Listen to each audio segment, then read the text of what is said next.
Les 7 péchés capitaux, de ce point de vue, sont des indicateurs, l'astral s'est joué d'eux.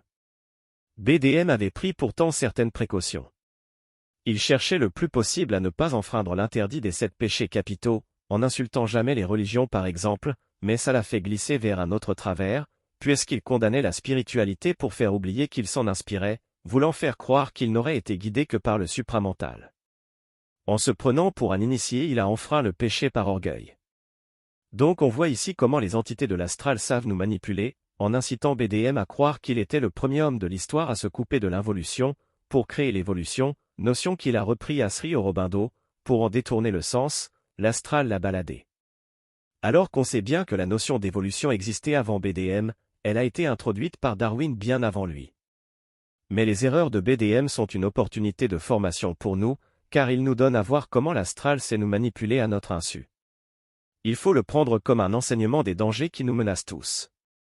Si j'en reviens aux personnalités multiples et aux TDI, qui sont sans doute plus nombreux qu'on ne le pense, sauf qu'il y a différents degrés, que je préfère nommer des TCA pour cette raison. Bien plus que chercher à fusionner les parties scindées, on a vu plus haut qu'il semble plus judicieux de conscientiser les jeux d'entrée des alters, en prévenant l'entourage par des transitions. Le paradoxe est que BDM parlait lui aussi de « fusion » dans son enseignement, mais il utilisait le mot dans un autre sens que celui donné dans la théorie des TDI. Pour les théoriciens du TDI, il faudrait fusionner les parties dissociées de la personnalité de base, alors que la notion de fusion, quand BDM l'utilisait, avait un autre sens, issu des anciennes sagesses, qui associait la construction de soi à l'alchimie, qui elle-même prenait pour modèle la fusion des métaux. Ainsi, là où on voit que BDM s'est fait astraliser, c'est dans le fait que, d'une conférence, à l'autre il changeait d'avis sur ce qu'il fallait fusionner. Un jour il disait qu'il fallait fusionner son âme et son corps, un autre jour qu'il fallait fusionner son esprit et son double.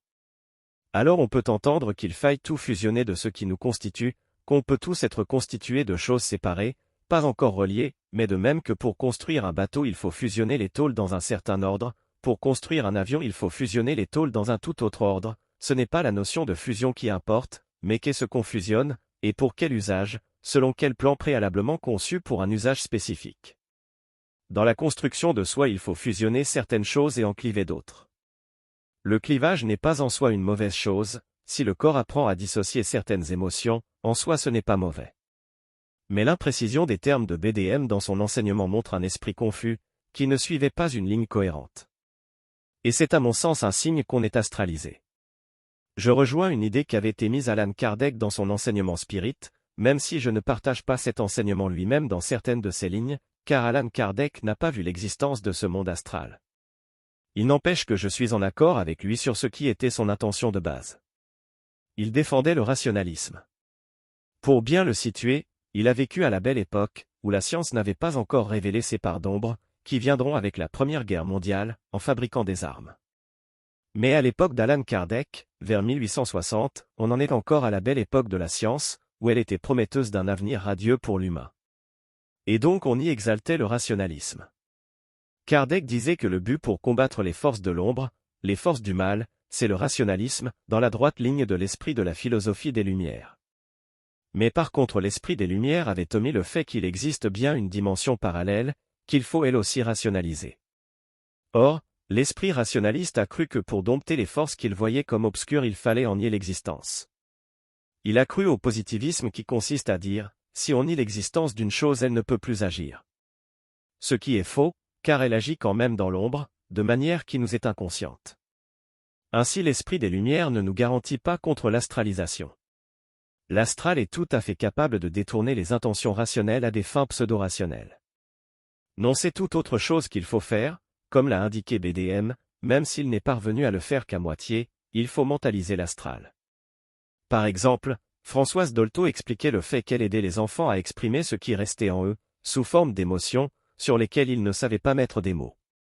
La fonction du rationnel selon Allan Kardec. Allan Kardec, le fondateur du spiritisme, croyait fermement que la rationalité et la raison pouvaient aider à combattre les forces de l'ombre, et à guider l'humanité vers une meilleure compréhension des phénomènes spirituels. Voici quelques éléments de son enseignement sur ce sujet.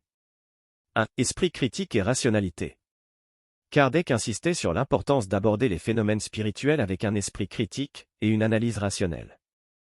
Il encourageait ses disciples à ne pas accepter aveuglément les communications des esprits, mais à les examiner attentivement, pour en vérifier la validité. Pour Kardec, le rationalisme était essentiel pour distinguer les vérités spirituelles, des superstitions et des illusions. 2. Science et spiritualité. Il cherchait à concilier la science et la spiritualité, affirmant que l'étude scientifique des phénomènes médiumniques pouvait apporter des preuves de l'existence des esprits, et de l'au-delà. Kardec pensait que la connaissance rationnelle des lois spirituelles pouvait aider à élever l'humanité, et à la protéger des influences négatives. 3. Moralité et raison. Kardec soulignait que la moralité et la raison devaient aller de pair. Il croyait que les enseignements des esprits devaient être évalués, non seulement sur la base de leur cohérence logique, mais aussi de leur valeur morale. Il pensait que la diffusion de la connaissance spirituelle, éclairée par la raison, pouvait aider à transformer la société, et à réduire les comportements destructeurs. Conclusion. Allan Kardec voyait dans le rationalisme un outil puissant pour combattre les forces de l'ombre, et pour guider l'humanité vers une compréhension plus profonde et éclairée des phénomènes spirituels. Il prônait une approche équilibrée, alliant science, raison et moralité. Ainsi, en reconnaissant et en observant comment l'astral agit, ceux qui souhaitent s'en protéger doivent de mon point de vue développer une vigilance, basée sur la compréhension et la connaissance. Il faut savoir qu'il y aura toujours des gens qui aimeront astraliser. J'en connais quelques-uns dans mon entourage, qui aiment cela par-dessus tout, et qu'il serait difficile d'en détourner. Le fait de les fréquenter peut être vu comme une occasion qui nous est donnée de voir comment ils fonctionnent, afin de s'assurer de ne pas leur ressembler. Ils utilisent en effet des techniques dont on ne devinerait pas l'existence naturellement, tellement elles sont fourbes et sophistiquées.